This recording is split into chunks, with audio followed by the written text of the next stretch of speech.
So far away, Lucas and lovely audience at home, welcome to another episode of Wiki Weekends, the series where we scour the lengths and breadths of the internet for a topic we'd like to talk about. And today, Lucas, we're going to talk about Scooby-Doo. Oh, I like Scooby-Doo. Oh no, sorry. The Velma TV show.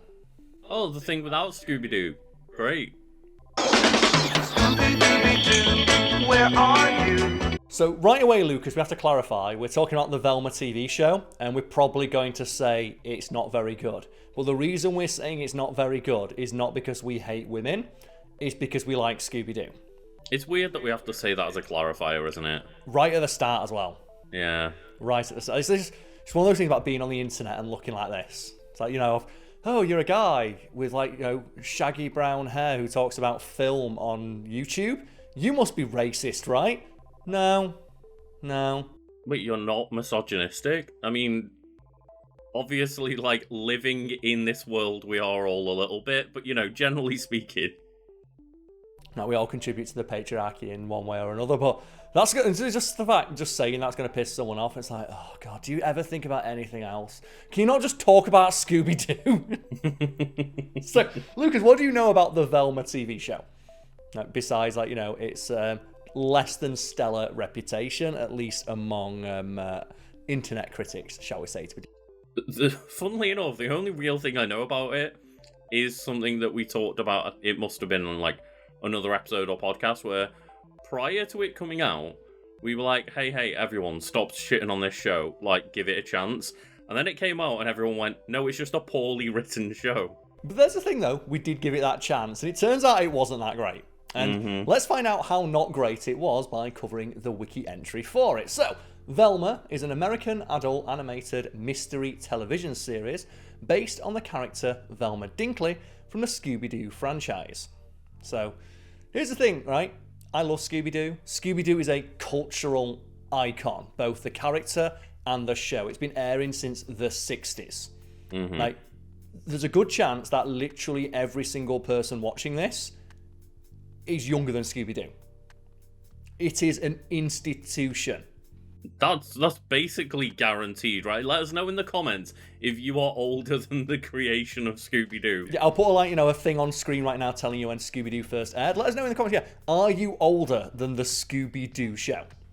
Because I imagine every single person that watches this video, maybe ever, is probably younger than Scooby-Doo. There's a good chance that almost everybody watching, one of their earliest memories of media is watching Scooby-Doo, because Scooby-Doo has always been on the air, whether it be the original series, or one of the other 15 Scooby-Doo series, or the dozens of movies and crossovers and the live-action movie that everybody loves. That's the weird thing, is it's not just when it was Tom and Jerry being syndicated on whatever. It was Boomerang over here, I think it was, for a long time when I was young. It's not just one of those hanna-barbera shows that are just in syndication. It's been being made for our entire lives. It has continued to exist, and for the most part being utterly fantastic. Third level, lots of luck. What did you say, Scoob? One of the things about Scooby-Doo is that it's been near universally consistently excellent. Those early seasons, okay, they're a bit dated, but that adds to their charm. There's a lot of camp value to them. Yeah, there definitely is. And also just the fact that the original theme and one of the newer themes are just really good. And I can't remember which one it is, but there's one that's just a total bop. Yeah, it's the one that Simple Plan did, I think. And that was for What's New Scooby-Doo, which is a genuinely fantastic show. But bringing it back to Velma, the show was developed and created by Charlie Grandi for HBO Max, and it stars executive producer Mindy Kaling as the voice of the titular character. My name is Velma Dinkley, and I've decided to finally share the bone-chilling events that drove me to assemble the greatest team of spooky mystery solvers ever. And that's something I didn't realise, because I just knew it was a Mindy Kaling vehicle, and it was my understanding that she directed and wrote the show, but there we go.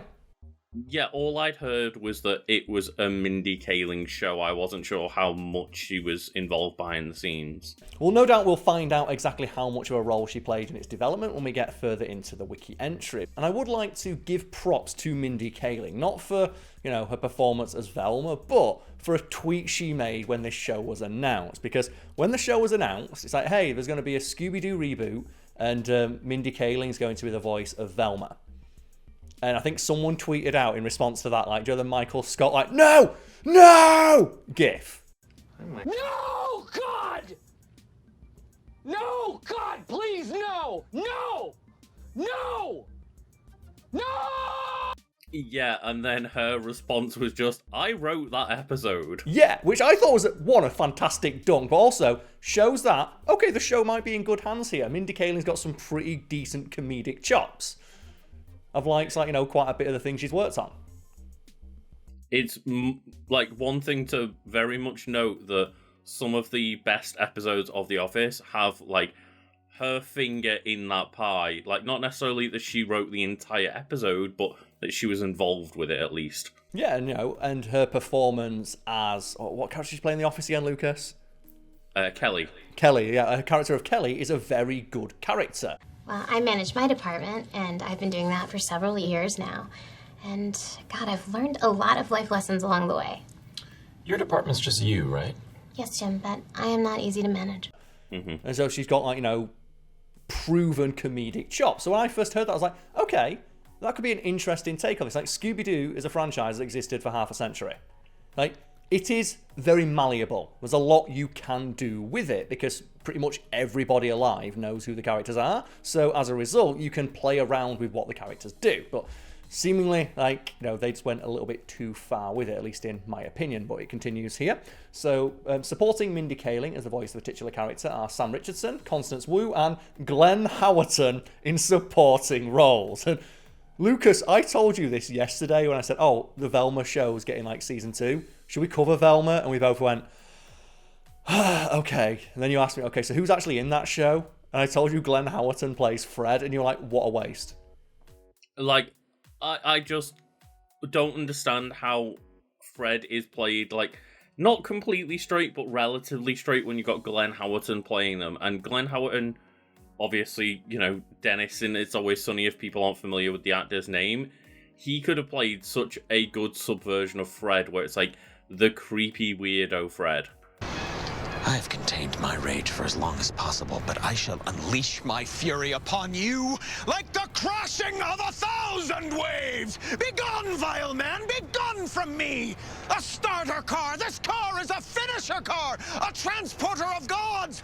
The Golden God! Yeah, because that's one of the jokes that always gets made about those, early Scooby-Doo shows, isn't it? Of Fred always sends Shaggy and Scooby off on their own and hangs out with the girls. Let's split up and search for this ape man who eats hamburgers. Mm-hmm. You can imagine if you let Glenn Howerton just Glenn Howerton it the fuck up, you could write a very subversive take on Fred, but instead they kind of went against type for Glenn Howerton and made him play Fred as a jock. I have a disease where I can't recognize people who aren't hot. My doctor says it's basically sickle cell for rich guys. Like a stupid jock. When I think, okay, if you're going to get a voice actor from It's Always Sunny to play a stupid jock character, and you had, Rob McElhenney right there. Yeah, true. And it's just one of those weird things, yeah, they're subverting it a little bit in the sense of making him the stupid jock instead of the charismatic leader, but yeah, when you've got Glenn Howerton in that role, just take it further. It just feels what a waste of, an actor with a very specific range. And I'm not saying, Glenn Howerton can't play that character, I just think if you're going to cast him as a subversion of the character of Fred, you've basically got the idea right there. Fred is play him as a creepy weirdo and play on that joke that he always aligns himself with the girls and wants to hang out alone and be with Daphne. Scooby, you and Fred check upstairs. Velma and I'll look in the basement. Daphne? I mean, Scooby, you and Velma check upstairs, and Fred and I'll look in the basement. Mm-hmm. Yeah, totally. And I don't know how much of the show is geared towards an adult audience but it does seem to be adult enough to be able to make that joke rather than like be aimed at kids. Like someone gets murdered in the first episode. Right, yeah. Yeah, okay. It's an adult animation show. And that's one of my chief criticisms of it doesn't go far enough with the subversion of the show and its format. And I believe, like, prior to it being made, Mindy Kaling was talking about how, we're going to play on the tropes of the Scooby-Doo franchise and, subvert them. And I just thought to myself when I saw those interviews of, do you know what other show does that? Scooby-Doo. Come on, gang. Let's split up. Now, hold on a second there, mister.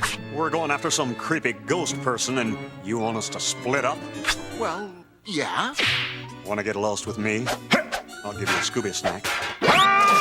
Scooby-Doo has been, like, making fun of its own tropes and trappings for 50 straight years. Like, the show What's New Scooby-Doo is an active deconstruction of the entire show. Yeah, and also that's what at least the first James Gunn movie did as well. It turned each of these characters into, like, new reflective versions of themselves because they'd all taken a break from being Mr. Incorporated and come back and progressed a little bit, and yeah, just, like, it's not a new thing to do with Scooby-Doo. But I remember reading interviews with Mindy Kaling where she talks about as if, like, it's this bold new, like, take on the series. It's like, we already had the James Gunn movie, which was possibly the most radical departure you could get from an animated show, a live-action one where they somehow managed to find actors who look exactly like the characters.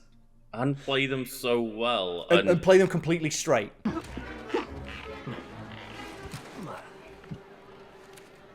Yeah, like, the second movie was a bit of a travesty, but that first Scooby-Doo film really holds up. I rewatched it last year and was like, oh god, this isn't just, like, rose-tinted glasses from my childhood. This is a really good take on Scooby-Doo. It's legitimately fantastic, and one day, maybe, we will get that R-rated director's cut that James Gunn wanted to make. Yeah. Because everyone always forgets it was James Gunn who did that. It's like, that seems a bit not very James Gunnish, right? It's like, no, it was originally going to be R-rated. And they had to cut a bunch of the stuff that he recorded out to get it to be PG-13 because they wanted to attract, like, the children's audience. So they wanted the nostalgic adults and their kids. Which is fair enough, because that is a movie that I rewatched over and over again as a kid. It worked. But I think that shows that we already had the precedent set of someone subverting the Scooby-Doo brand and turning it into an adult-orientated thing. Obviously, they had to tone it down slightly, but I think some of the details that were cut from James Gunn's version include just, like, it being pretty on the nose that just Daphne and Fred are fucking on the reg. Like, they had to cut out, like, the direct allusions to that, but it still comes across in the film. Likewise, Velma. It is suggested that Velma is gay because that's been a long-running fan theory for literally decades, that Velma is gay. It still does contain, though, the scene where Shaggy and Daphne swap bodies and both immediately check each other out. Just for a moment, I want to talk about how well cast that movie is, in the sense that they somehow managed to get actors and actresses who look exactly like cartoons. Like, Freddie Prinze Jr. looks so much like Fred. It is actually ridiculous how close each of the actors in that film look like the cartoon versions. And that has got to be probably massive props to just, like, the makeup and costume department, because none of those actors actually look that close to the cartoons. But Freddie Prinze Jr. in full outfit looks so much like Fred, and obviously Matthew Lillard, who did so well in the role, he got cast as Shaggy in the animated version. What kind of performance do you call that? You made me sound like a total space cadet, man! I'm sorry if you're the way. I was trying to be real to your character. And, like, speaking about, everyone wanting to get with Sarah Michelle Gellar, like, Freddie Prinze Jr. agreed, because I believe that's where they met and got married and are still, I think, married. You know what? Good for you, Freddie Prinze Jr. But I also want to give props to another film I think might be better casted. Because Scooby-Doo, it's a bit cartoonish, but those characters are people. You can dress people up in those outfits and they'll kind of look like them. Right? Like, you can put someone in, like, give them the ascot and the sweater, give them, like, the dyed blonde hair, they'll look like Fred. The same cannot be said for the Addams Family. And I will give props to whoever casted that original live action Addams Family movie for somehow casting actors who looked like comic book characters. Like, not just like the original, like, newspaper, exaggerated, cartoonish, what's the word now?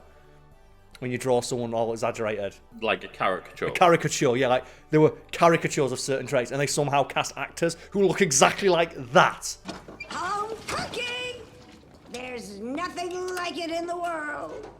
May I have the salt? What do we say? Now. Like, the fact that they got Angelica Houston, and she looks exactly like Morticia, who is drawn like this in the original comics. It's actually one of those weird things, though, where, yeah, they did a really good job in that one, but they've always done a good job every time they've cast the Addams Family in live action. Like, for the newer movies, for the, like, I say newer, like, 90s movies, for Wednesday, like, every time the Addams Family look great. And I've got to give whoever casted that first live action Addams Family movie big props, because if you showed me a picture of Morticia Addams from, like, those newspaper comic strips and told me, okay, we need to cast someone who looks exactly like that, and then and then Angelica Houston walks in costume, it's like, perfect. And obviously it was a TV show before, and the actors in the TV show also really fucking look like the characters. Come to me.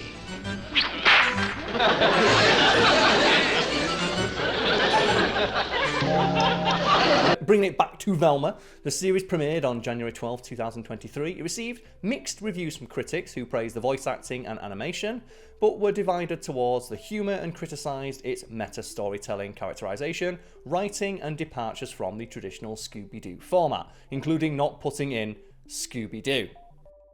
I mean, that's the biggest criticism I have without really seeing much other than clips, is just, you made a Scooby-Doo project and took Scooby-Doo out. And here's the thing, I watched like a couple episodes, and I think if the characters didn't dress the way that they did,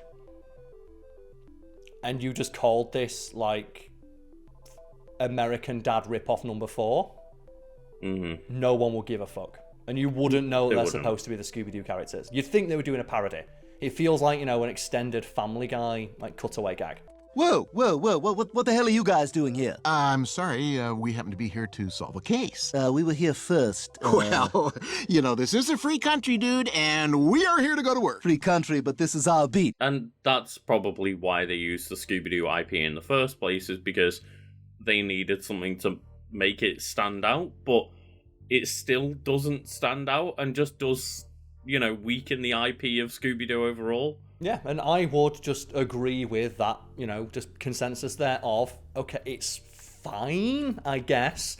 You know, the acting's good, the animation looks passable for an adult animated show, but the story's not great, and it doesn't really feel like I'm watching Scooby-Doo. If you didn't tell me it was a Scooby-Doo thing, I wouldn't think this was Scooby-Doo, which is probably a bad thing when it's supposed to be a Scooby-Doo associated product.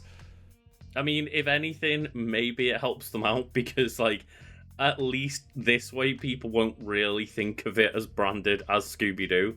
And I think that just is my chief complaint about it. Like, it just doesn't feel like you're watching a Scooby-Doo show. So it feels like an extended Family Guy cutaway gag. Like, seemingly no one involved gives that much of a fuck about Scooby-Doo, which bleeds through into, like, you know, the writing and stuff. Because it's not just cynical, it's mean-spirited. That's the biggest problem I've got with every part of it that I've seen, is I've only seen extended clips and stuff, and, you know, when it first came out, tried to look into it a little bit and see what it was like when all the criticisms came out, but yeah, just nothing made me laugh, and everything felt really mean, as you say. Yeah, it's like, you know, you can tear down this format. It's existed for half a century. Every piece of pop culture has referenced or riffed on Scooby-Doo at one point or another, and most of them have done it quite well. This one just doesn't really feel like they're doing it in a way where they like the brand. It feels like they're above it, but then still want to hinge themselves to the IP. If you know what I mean? It just feels mean-spirited. Stop! No pictures! Unless it's in portrait mode! Oh God! He looks like Hitler! And not just because we compare everyone to Hitler these days. Come on! It just It really feels like it was one of those things where Mindy Kaling or whoever came up with the concept of the show came to the idea of, like, I want to do an adult animation, but it didn't stand enough on its own. So they just went, well, let's make this Scooby-Doo and painted over it. And I'm not sure if that's how it came to be, but it really does feel like that's the case. And that, more than anything, is just a dire condemnation of the quality. It feels like just the Scooby-Doo branding was slapped on at the last second, and this was just an unrelated Mindy Kaling vehicle until they did that. Yeah, it really does. And, you know, I literally have no clue whether that is correct or whatnot, but the fact that it feels like it is the disappointing part. And just to put us all on the same page, I have the main cast listed here. So Mindy Kaling as Velma Dinkley, a snarky teenage would-be detective who has a crush on murder suspect Fred Jones. She has a lifelong passion for solving mysteries that she inherited from her mother since her disappearance years prior. I can see that. That's fine, yeah. Yep, it mentions that she suffers horrific guilt-based hallucinations whenever she attempts to solve a mystery. Which, again, I can see that as being a plot point in, like, What's New Scooby-Doo.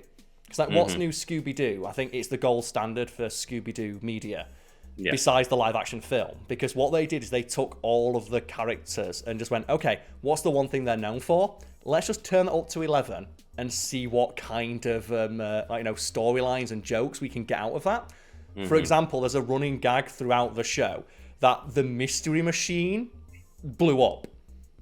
And every time, like, someone mentions the Mystery Machine, Fred has, like, you know, a flashback to it, and every time he does, the explosion gets bigger. Because obviously he's so traumatized by the idea that just the Mystery Machine blew up, and every time he remembers it, it gets worse.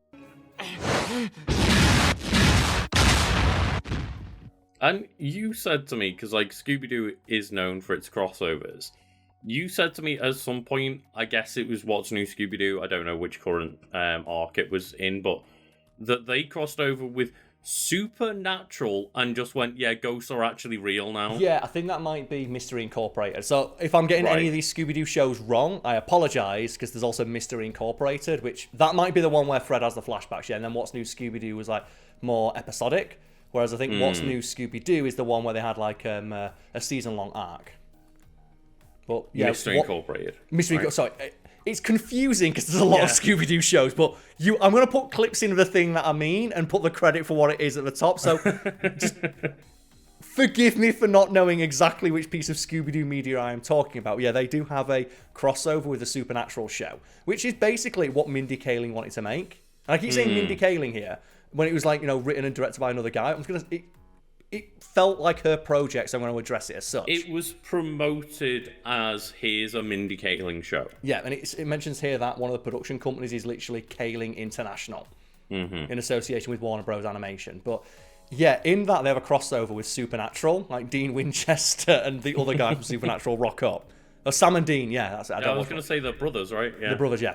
Like, they rock up and they say, oh, you know ghosts are real, right? And Daphne goes, wait, ghosts are real? Does that mean hell's real? Am I going to hell? We've been stopping real estate developers when we could have been hunting Dracula? Are you kidding me? My life is meaningless. If there are ghosts, that means there's an afterlife. Heaven, hell.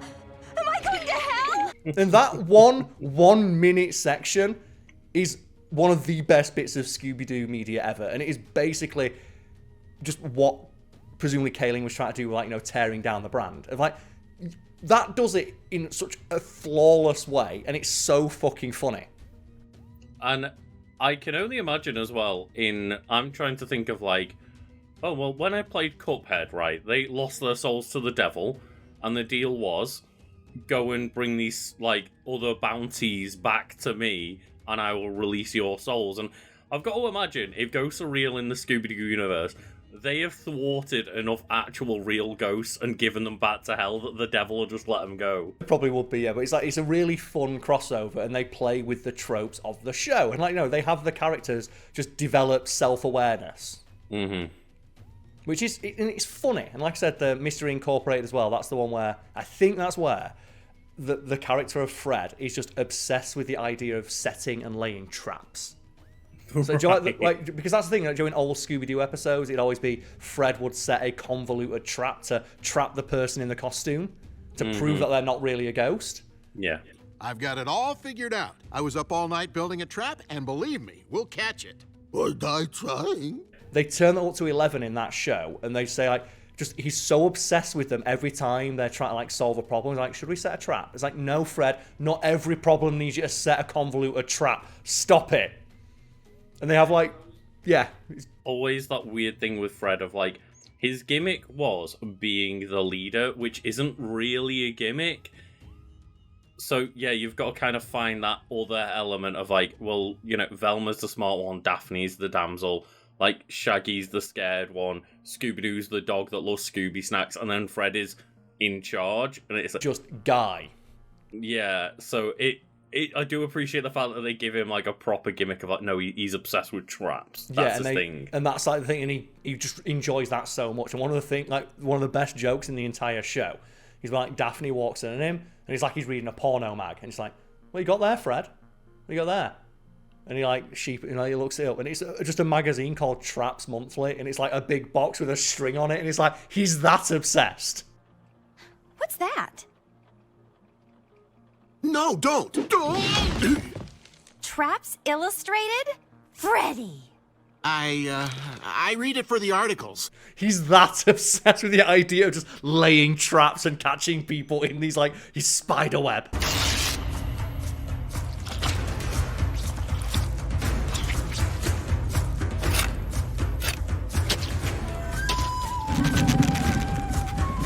And speaking of Fred, Glenn Howerton as Fred Jones, a popular but dim-witted 16-year-old murder suspect and Velma's crush, the heir to the Jones Gentleman Accessories fashion line. And that's the thing, that could work. Like, that's why he wears the ascot. He's just the heir to, like, you know, he's a rich boy. That's why he's wearing the ascot and stuff. But here's the thing, like, just the part that just feels really mean-spirited. He is also noted as a late bloomer in terms of puberty. So they just have a line where they say he's got a small dick and laugh at him. Right. And it's not really played for a joke. It's just one of those things like, okay, sure. Great. Like I said, he just feels mean-spirited. Like, oh, the character's got a little dick, let's all laugh at him. It's like, okay, are you going to make a joke? So there's plenty of other things that the character of Fred in that show you could make fun of them for. Physical differences. That's the one. Okay, Mindy Kaling, you do you. Then we have Sam Richardson as Norville Rogers, Velma's best friend and the school news reporter who has a crush on her and frequently brings up how much he hates drugs. So Norville Rogers, people don't know, that is the name of Shaggy. Which really threw me off when they were like, hey, don't you all love Mystery Incorporated? Or Velma, Fred, Daphne, and Norville? I was like... Yeah, Norville, Shaggy, Rogers. And a lot of people were like, oh, Shaggy's not into drugs in this one. It's like, he never was. Like, wow, my favorite. A double, triple-decker sardine and marshmallow fudge sandwich. Open the mouth, between the gums. Look out, stomach, here it comes. So, because a common misconception about the character of Shaggy is that he is a hippie stoner. He's not. He's a member of, like, the beatnik subculture, or at least that was, like, you know, the base of his inspiration. Well, Dobie, you're my buddy, and I didn't want to say anything. But to tell you the truth, you were looking pretty crummy. In all those beautiful clothes, Dobie, you don't understand. Clothes are no good. They're like a prison. And pretty much throughout all of his history, he has been, like, a staunch teetotaler and vegetarian, if not vegan, because his original voice actor, I forget the guy's name now, but his original voice actor was a staunch vegan, and one of his criteria for reprising the role was that Shaggy be made a vegetarian. So that is in line with the character of Shaggy. Right, I'm unfamiliar with the beatnik term. It's because he really fell out of use. That's why everyone just assumes he's a hippie, and that he's big into. Because he's always, like, you know, he's always talking about eating big sandwiches, and, like, he talks in that really slow, like, yeah, Scoob, let's get some Scooby snacks. And people have interpreted that as him being a hippie stoner, which was never really what his character was supposed to be. And obviously he speaks in that kind of, like, almost stereotypical, like, surfer way of, like, oh, dude, like... But his inspiration is the beatnik subculture, not the hippie one, so that is in line with his original characterization. Yeah, it probably doesn't help that, you know, he was just played as a stoner in the James Gunn movie. What's the thing? He's not played as a stoner, but they do make allusions to those like stereotypes. Like they have the bit in the van where it's like, "Ooh, that's getting nice and toasted," and it's like the smoke coming from the top of the van and like the reggae music, and they're eating food. And fun fact, in that you see that Shaggy is, I think he's cooking either a mushroom or a veggie burger. Yeah, I think he is, and I think that joke was changed from a weed joke to like hit that PG-13 rating, as you were saying, but I think for people our age, it really doesn't help that association with the stoner critique. You also have that, like, you also have the moment where that girl goes, "Hey, what's your name?" "Mary Jane." "That's my favourite name." Around the devil's lettuce, the old marijuana is sometimes referred to as the Mary Jane. There's also the thing as well where like he walks past a bunch of stoners and sniffs the air and recognises that they're his fans just from smelling them. But that's more just like James Gunn being aware of that stereotype and that assumption about Shaggy and playing into it for his version of the film. But it is true to his character that he would be teetotal. Yeah, that's pretty cool. I didn't know that. It is also true to his character that he would be popular, because that's the other one. Well, he's like the nervous guy, right, with no friends. It's like, no, Scooby-Doo lore, which is a thing, established that Shaggy was very popular in high school. He's actually the jock. He still can't reach it. Don't worry. Shaggy's the swingingest gymnast in school. When you get in, open the back door. Right. Watch me swing right in. And they had this great series of vignettes, like Boomerang, I think, a few years ago, where they just filmed the characters from the show as if it's like a behind-the-scenes documentary. And they talk about how Shaggy is like, a long-distance runner and long jumper. Shaggy was in fact known as Buzz until his 10th birthday. Some people may think Shag's skinny because Scooby's always stealing his food. That's not it. It's because he's a vegetarian. But as healthy as Shaggy tries to stay, he has battled unhealthy habits. Animated behind-the-scenes stuff, like The Simpsons obviously did that anniversary episode or whatever it was of like, here's what it's like behind the scenes, and you get all of the Simpsons family talking about like how stressful the filming routine and schedule is. Oh, okay, the material was a little corny, but Homer and I had real chemistry on screen. Every day I thought about firing Marge. Just to shake things up. And they established that, Shaggy was very popular at high school, and he is he's the jock of the group.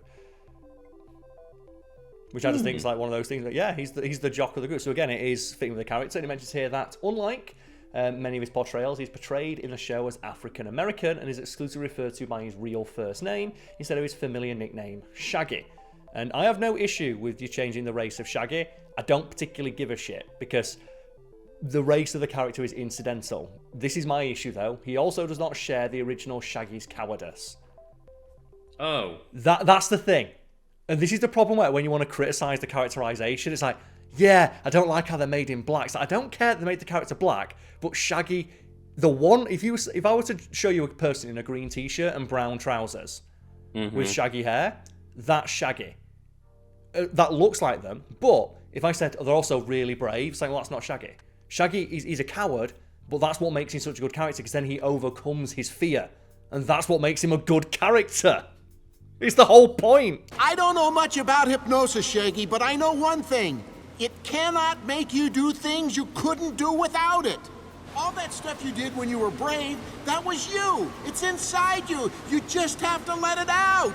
And it is a bit weird, because, it doesn't seem to be as, Shaggy in appearance in terms of, nothing to do with race. I don't give a shit, to be honest, but he seems a bit more well presented than Shaggy normally is. He's got a fade, and Shaggy would not get that fade. Shaggy would not have a fade. He should have just had just some nice loose hanging dreadlocks. He doesn't need to be a stoner or anything. But again, it's so frustrating, because if you were to ask someone describe the character of Shaggy, you say, okay, he's a bit of a scaredy cat, but he always does right by his friends. And he gained the nickname Shaggy because he doesn't give much of a shit about his appearance. But he does mention that his love of snacks remains, so that's nice. But without the cowardice. It's just weird, though, to have the Scooby snacks without Scooby. Yeah, and then we have Constance Wu as Daphne Blake, a popular girl and Velma's former best friend who has complicated feelings for her. Raised by two adoptive mothers, Daphne helps to discover her biological parents. Oh, that's cool. Yeah. Yeah, and I've got nothing really to say about the supporting characters. It's just like a lot of the characters, they just don't feel like the characters. It's like they feel like, Joe, I said, a Family Guy cutaway gag where they're dressed like Peter and Brian as the characters. Yeah, a lot of the changes that like they did, I don't have any singular problem with, apart from when it's drastically changing what the character stands for, like Shaggy not being a coward anymore. Because then you don't have the great moments of him overcoming his cowardice to help his friends. It's almost like that's like, you know, kind of what his character does. Anyway, supporting cast here, there's a couple that I'd like to single out. We have Melissa Fumero, Jane Lynch, Wanda Sykes, and Ming-Na Wen in various roles. And just like the fact you've got those actors, those phenomenal actors in side roles, and you still made them boring. Yeah, the fact that this cast itself isn't seemingly making a show very interesting and funny is like such a wasted potential of great actors. Yeah, speaking of wasted potential, Frank Welker as William Jones, Fred's father, who is ashamed of him. Welker is the original voice of Fred in near enough every incarnation of Scooby-Doo. He's been voicing him since the 60s. The fact that like you've got Frank Welker and not just abusing that situation of just... It reminds me a little bit of like that He-Man show that Kevin Smith did, where he said, who are you getting to play Skeletor? Is it Alan Oppenheimer, the guy who did it in like, you know, back in the 80s? You know, that guy who's like still alive and can still do the voice? The best way to behave is not to. No, we're bringing in Mark Hamill. Is he just going to do a Mark Hamill voice? Of course he's going to do a Mark Hamill voice, yeah. Maybe I'm just savoring the taste of transcendent triumph. Okay, who's going to play this weird tree man? Well, we're going to bring in Alan Oppenheimer as the original voice of Skeletor, and then we're going to kill his character off. And it's like, if you don't want to put the original voice actor in and you want to change it, fine. But don't just bring him in and say, look, we want to pay respect to the original. It's like, then let him be Skeletor. So, that Skeletor voice is so iconic, and Mark Hamill is a fantastic voice actor, but he's not the Skeletor original voice actor. And that's the thing, I've got no problem if you say we want to take it in a different direction. I'm fine with that, but then to go get the original voice actor and give him a cameo role where his character dies. It's like it feels like just mean-spirited. It's like this one of like, okay, we're going in a different direction with the show. Frank Welker's not going to voice Fred. That's fine. He's not voiced Fred in everything that Fred has ever appeared in. Oh, but we're going to bring him in to play Fred's dad, and he's going to actively shit on the character of Fred in character with his voice. And it's like, really? Admitting he's a little boy is worse than any crime. It's embarrassing. He is the future CEO of Jones Gentlemen's Accessories. Is he, though? Like, why did you feel the need to do that? You could have just not put him in. But you just feel so, again, mean to bring the voice actor for Fred in, have him voice Fred's dad, and then have him shit-talk Fred. Yeah, the weird specificity of him shit-talking essentially his own character. Yeah, but you know what? Frank Welker got paid, and for that I'm happy. And then we have here production. The series was first announced on February 10th, 2021. On July 11th, 2022, the trademark for the series was listed as abandoned. Only for them to later say that, no, they were actually totally doing it. I mean, I guess that happens probably way more than we realise. At any point in time, there are like at least 100 things in production that are never going to go anywhere. I believe when it comes to optioning books specifically, I don't know about TV shows, but basically production companies will just option books because they can, because it's super cheap, and I think it's like 1% of things that are optioned actually ever get made. It's generally a good idea to just like, oh, this is a pretty decent idea. We don't want to do anything with it, but we also don't want our competitors to do something with it. We'll option it so we have the rights and then just never do anything with it. It mentions here that some of the characters are notably race swapped. In an interview with Entertainment Weekly, Mindy Kaling explains that, and I quote, "The essence of Velma is not necessarily tied to her whiteness, and I identify so much as her character, and I think that so many people do." And yeah, I have no qualms about that statement. The character of Velma's race is entirely incidental to their character. I think the only one you could maybe make an argument for is Fred staying white because of having like that white male privilege, but other than that, and the big white hair as well. But I guess you could have a person like over dark complexion just dyeing their hair. Yeah, totally. But like, I don't really think races ever matter to any of their characters, other than, as I say, potentially like the Fred route. But even then, that's a weak connection. And this is one of those things where it's very difficult to have a conversation about online, because myself and you are willing to have a dialogue, a conversation about it, but the people who don't just immediately shout you down. So hopefully the kind of people who would want to have that dialogue or have that discussion have watched far enough into this video now, and they can formulate some thoughts on this. But the way I've always thought about it is there are very few characters who are white in media who them being white is important to their character. The same cannot often be said for a lot of black characters, for example, where them being black is important to their characterization. For example, from comic books, like, the character of Captain America, them being white is not important to their character, it's what they stand for, whereas Black Panther kind of has to be black, because, yeah. Don't trip, I'm gonna take it off your hands for you. These items aren't for sale. How do you think your ancestors got these? You think they paid a fair price? Or did they take it like they took everything else?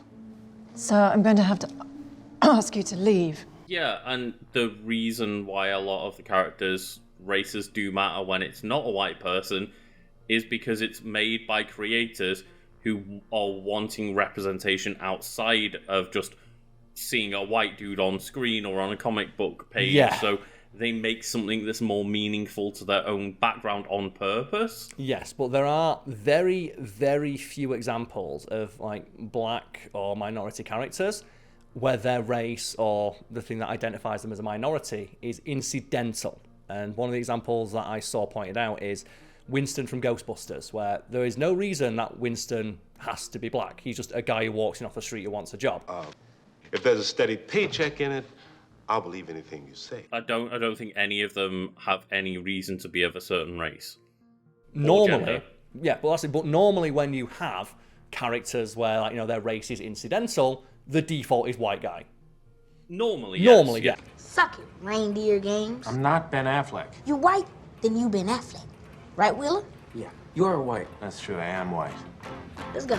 Or another example of a franchise I'm a fan of is Alien, where the initial casting call just had the last names of every character, and they invited any actor or actress to audition for any role.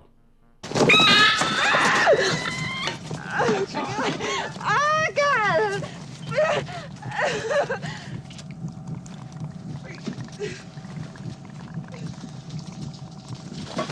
No, touch it! And there are very few examples I'm aware of. I'm not saying that there aren't, but there's very few that I'm aware of and can think off the top of my head, where a character is of a minority group and them being of that minority group is not important to their character.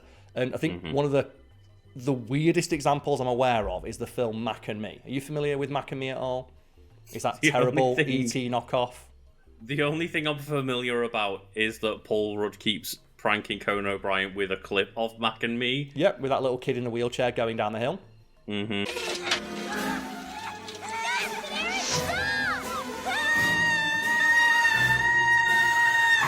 Do you know in that film, the fact that that kid is in a wheelchair, who's played by an actor who's actually in a wheelchair?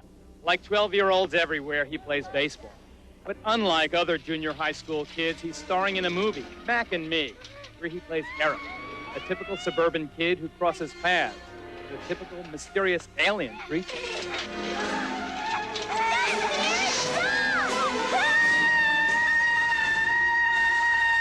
Right, yeah. It is never mentioned once in the film, and it's a pretty dire condemnation of how bad it is for disabled actors in Hollywood that film, as maligned as it is heralded as one of the best representations of disability in film, because at no point in the film is it ever mentioned that the main character is in a wheelchair.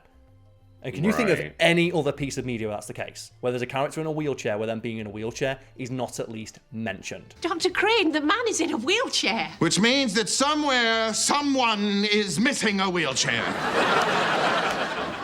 Oh, it's not, a factor in the story that they're involved with, because it would never occur to an able-bodied writer for a character to be in a wheelchair.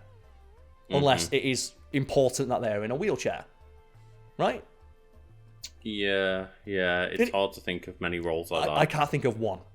That's not to say there aren't, but I can't think of them. Or another example, bringing it back to comic books, is the character of Trask from those X-Men movies where they hired Peter Dinklage. And just Peter Dinklage, and the character of Trask is not specifically written to be a little person. It's just we got Peter Dinklage because that's the best actor for the role. And at no point does anyone mention... was just a good, clearly auditioned well for the role, and it doesn't matter to the character of Trask how tall he is. And no one mentions it. Please. This was acquired by our friends at the CIA.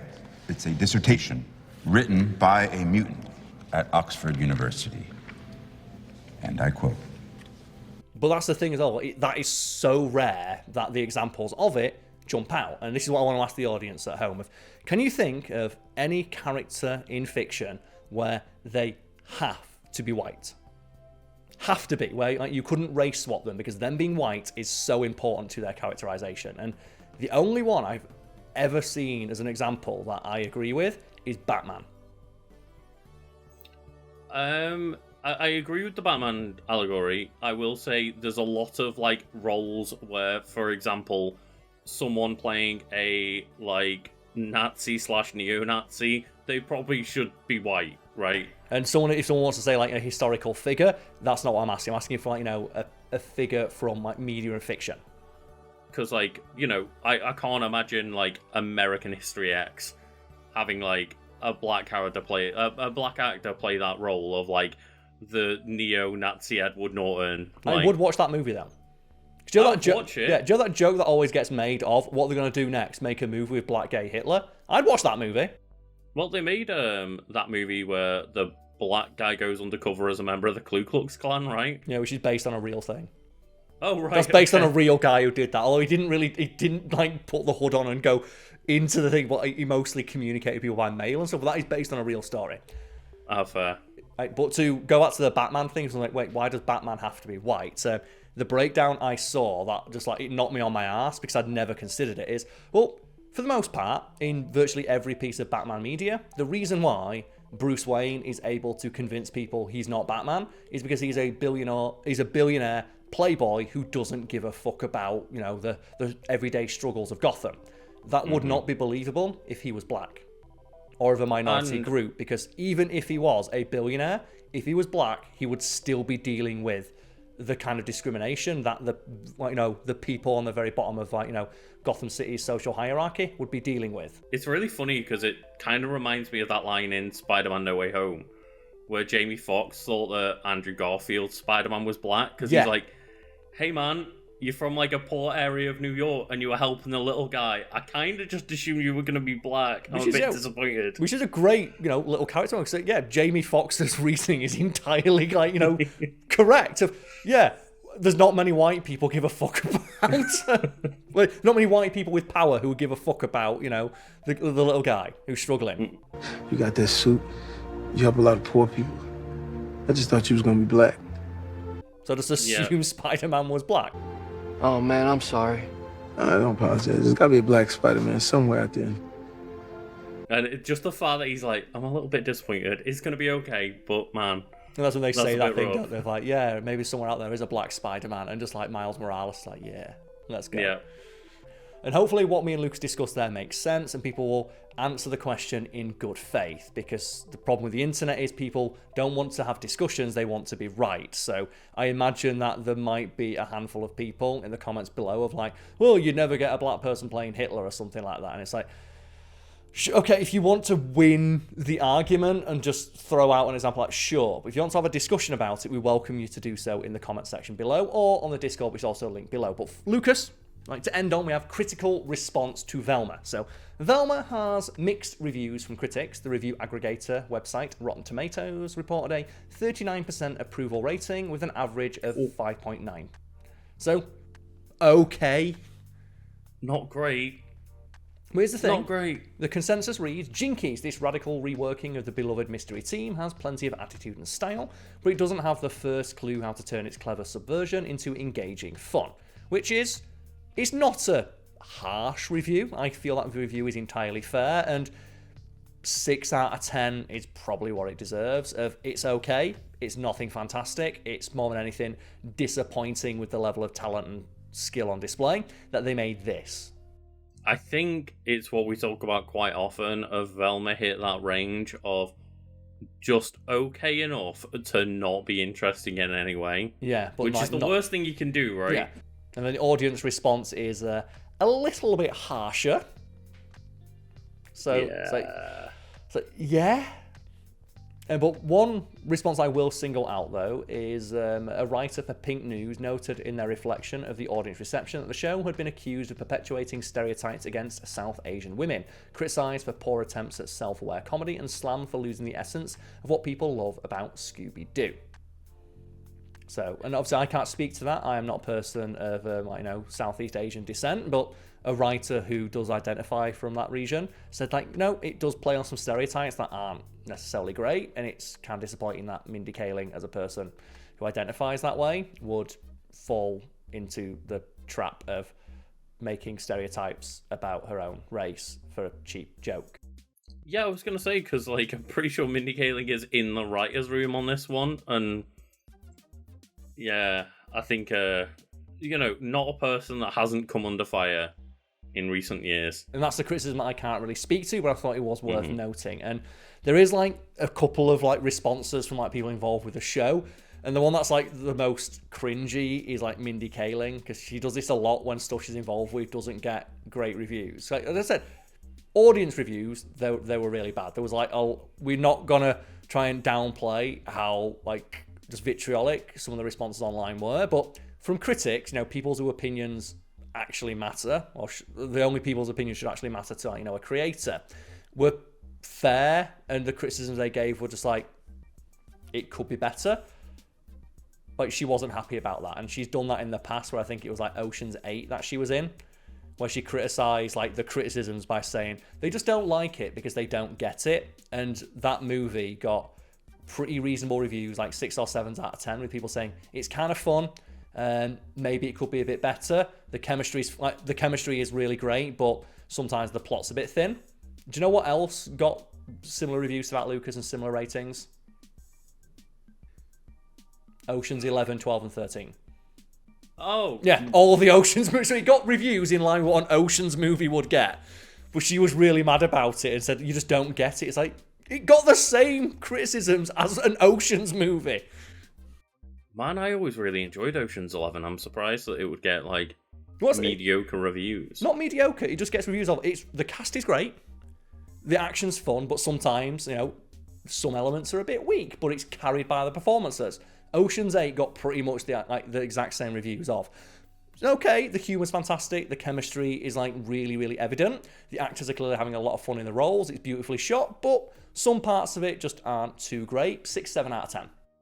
I mean, didn't Ocean's 13, they're saying how forgettable it is, didn't have, Al Pacino in it or something? Yeah, it had a bunch of stuff like that, but... And it became still very forgettable.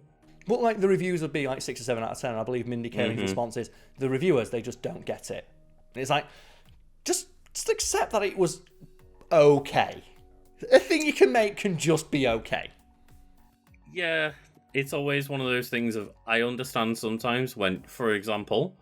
the thing we talked about earlier, where it's Mindy Kaling is doing this thing with Velma and people being mad about it, of no, I can respond to you shitting on me as a creator and just be hey, I wrote the episode you're using as a meme. But when the response to the criticism is just, I don't think you get it, that's not a proper response. It's just, I don't have a defense for my okay film, but I'm still going to try and defend it anyway. It really smacks of sour grapes. Of it's like I say, it didn't even get bad reviews. Velma, just a weighted average of 6, which is okay. It's fine. Yeah, and that's the weirdest and kind of worst part about it. Really, I guess. I think I heard more about the show from people shitting on it. Yeah. Well, more before it even came out than when it did come out. And that says it all, really, of just, it's just okay and forgettable enough that it immediately like kind of dropped off. It's that thing of it's not even bad enough to like bother criticizing. It's not bad enough Rebel to Moon. Yeah. It's not bad enough to bother criticizing to that extent, and it's also not good enough to be memorable. It's just okay. Yeah. Which I think is probably the fairest review you're going to see, at least on YouTube. I don't think there's going to be a review on YouTube that's going to be as fair as that. Probably not, because people need rage bait for those clicks, Karl. You've got to pander to those like weirdo racists, which hopefully we're not doing. But if they are watching, get a hobby. That isn't screaming at people in comments on YouTube. Yeah,